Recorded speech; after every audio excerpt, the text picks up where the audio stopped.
Sun Business, les dirigeants et les entrepreneurs du territoire ont la parole. Clément Lessort. Nous sommes mardi, il est 7h40 sur Sun, l'heure pour nous de nous intéresser à l'économie sur Sun avec l'interview Sun Business préparée ce matin comme toutes les semaines par Clément Lessort. Bonjour Clément. Bonjour Thomas.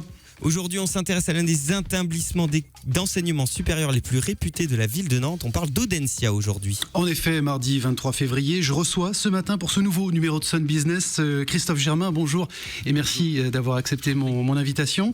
Vous êtes le directeur général d'Audencia Business School qui a été couronné en 2015 par une triple accréditation détenue par moins de 1% des business schools au niveau mondial. C'est important de le rappeler.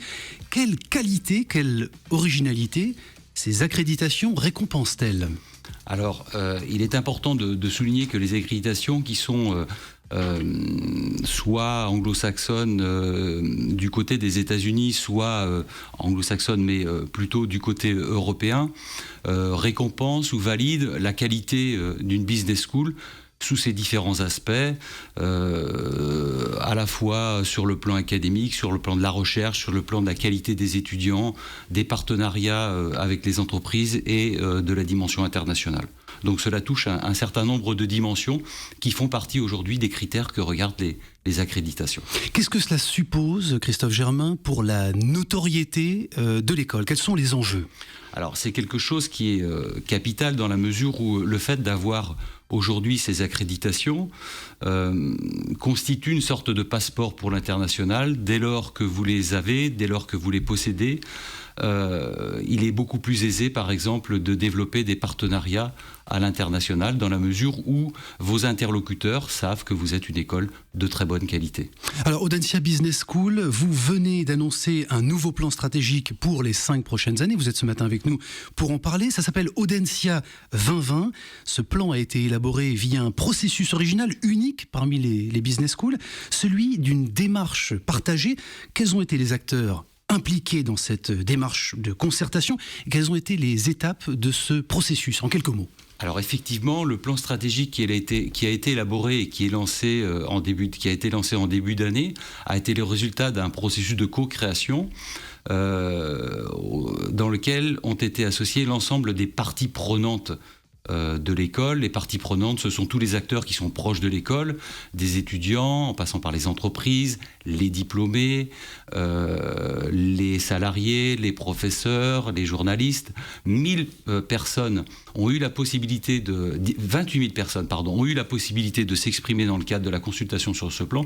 Et au final, je pense que 1000 participants ont élaboré un certain nombre de propositions que nous avons ensuite synthétisées pour, au final, objectiver ce plan dans 5 grandes directions.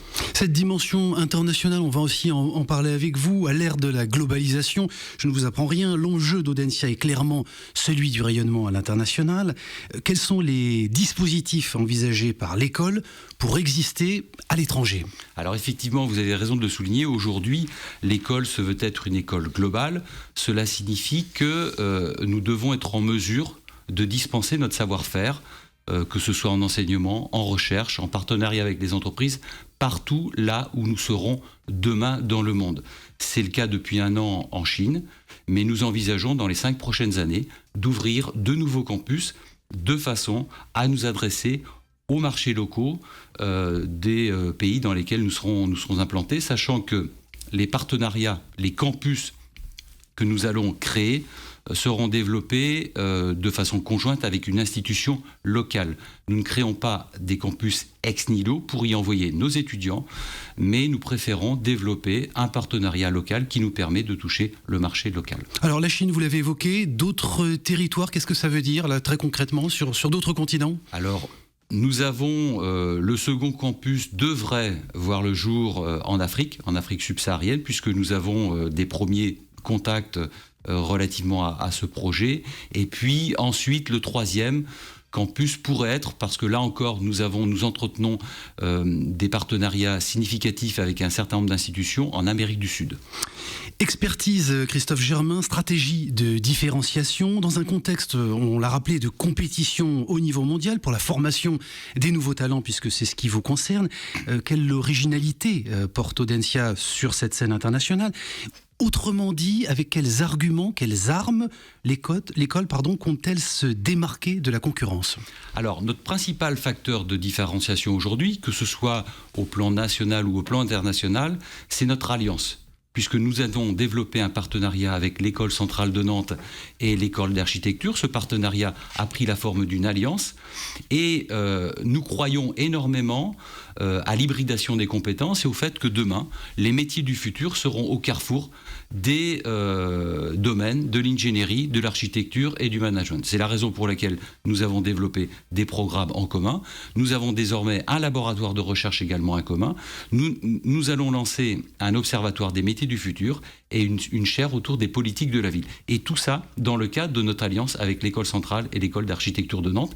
Et c'est une différenciation, une originalité qui vaut également à l'international, puisque c'est un élément fort de différenciation qui a été souligné par les accréditeurs. Ce que vous êtes en train de nous dire là, Christophe Germain, c'est que cette forme d'hybridation, aujourd'hui, est devenue incontournable dans ce contexte concurrentiel. Est-ce qu'elle est motivée également par des soucis de modèle économique ? C'est une très très bonne question. Quand on parle de modèle économique, alors il y a plusieurs dimensions qui interviennent, mais bien évidemment, si on prend récemment un succès français qui est celui de l'entreprise, la start-up Divin, au salon de Las Vegas, on voit bien ici que nous sommes dans le cadre d'une start-up qui a allié des compétences d'ingénierie et de management, dans la mesure où, bien évidemment, les problématiques de business model sont présentes dans n'importe quel dispositif, projet conduisant à un développement d'une entité économique. Donc effectivement, cette hybridation des compétences est au cœur des business models de demain. Et permet à des entreprises d'émerger. Il faut rappeler que l'entreprise Divin a été incubée au sein d'Audencia, c'est bien cela ? C'est la raison pour laquelle je la souligne. Mentionné. Ils seront d'ailleurs peut-être avec nous dans une prochaine émission de Sun Business. La question de l'anglais sur le marché de l'enseignement supérieur à l'international, toujours, on connaît le pouvoir d'influence des universités anglophones sur ce point névralgique. Comment est-ce qu'Audencia Business School répond-elle à cette nécessité de dispenser davantage de cours en anglais et comment ça prend forme très concrètement au quotidien au sein de votre institution ? Alors aujourd'hui, disons tout programme confondu, plus de 50% des cours sont dispensés en anglais. Dans le plan stratégique, il est prévu d'ouvrir 2 nouveaux programmes en anglais. Les programmes qui seront dispensés sur nos nouveaux campus le seront également en anglais. Et pour asseoir ce développement, bien évidemment, nous allons recruter notamment de nouveaux professeurs permanents qui sont des professeurs internationaux, sachant qu'aujourd'hui, le taux d'internationalisation de la faculté est de 40%, avec 24 nationalités de représentées au sein du corps professoral. Enseignement et recherche, toujours. Sur cette question-là, comment vous retenez vos enseignants, si je puis dire, vous les attirez, ces chercheurs d'ailleurs, enseignants, chercheurs étrangers, puisque c'est une notion importante au sein évidemment d'Audencia Business School, et sous quelle forme vous développez des synergies avec les campus à l'international ? Alors, le recrutement des professeurs internationaux, c'est un challenge, dans la mesure où aujourd'hui nous sommes dans un environnement très très compétitif. Les éléments qui font que nous recrutons aujourd'hui de bons professeurs internationaux, ils sont liés au fait que nous leur proposons, sur le plan professionnel, un environnement qui leur permet de s'épanouir et de se développer autour d'équipes qui sont compétentes et qui ont de l'expertise. Et à partir de ce moment-là, donc, nous avons une certaine attractivité qui nous permet de recruter aujourd'hui des professeurs du monde entier. Et pour ce qui concerne plus particulièrement nos campus internationaux, nous aurons demain des facultés, donc des corps professoraux dédiés sur ces campus composés de professeurs locaux. Alors, Christophe Germain, l'école forme, elle, de futurs managers ou entrepreneurs. Il faut quand même le rappeler. C'est une école supérieure de commerce marquée, évidemment, dans son ADN par le management, mais pas que. Effectivement, vous voulez sortir aussi de cette image. Dans le cadre direct de ces pratiques pédagogiques, quelles actions marquent très clairement votre volonté de vous ouvrir vers le monde de l'entreprise, de proposer à vos étudiants cette culture du monde de l'entreprise, notamment sous la forme de l'alternance? Alors, effectivement, aujourd'hui, les relations avec les entreprises vont bien au-delà des stages. Ce qu'il faut savoir, c'est que les entreprises sont très impliquées dans les processus pédagogiques, puisque beaucoup d'entre elles participent directement en fait, aux enseignements. Nous avons également une filière apprentissage que nous souhaitons développer et qui permet à des étudiants d'être en alternance entre des périodes en entreprise et des périodes à l'école. Mais l'entreprise aujourd'hui est présente partout dans l'école, que ce soit dans le cadre des projets, dans le cadre de la recherche, puisque nous avons SICHER en partenariat avec des entreprises. Nous venons de signer une convention de mécénat la semaine dernière avec le groupe Galeries Lafayette, qui est un partenaire prestigieux dans le cadre de la chaire responsabilité sociale des entreprises. Donc j'allais dire, les entreprises sont partout présentes à l'école.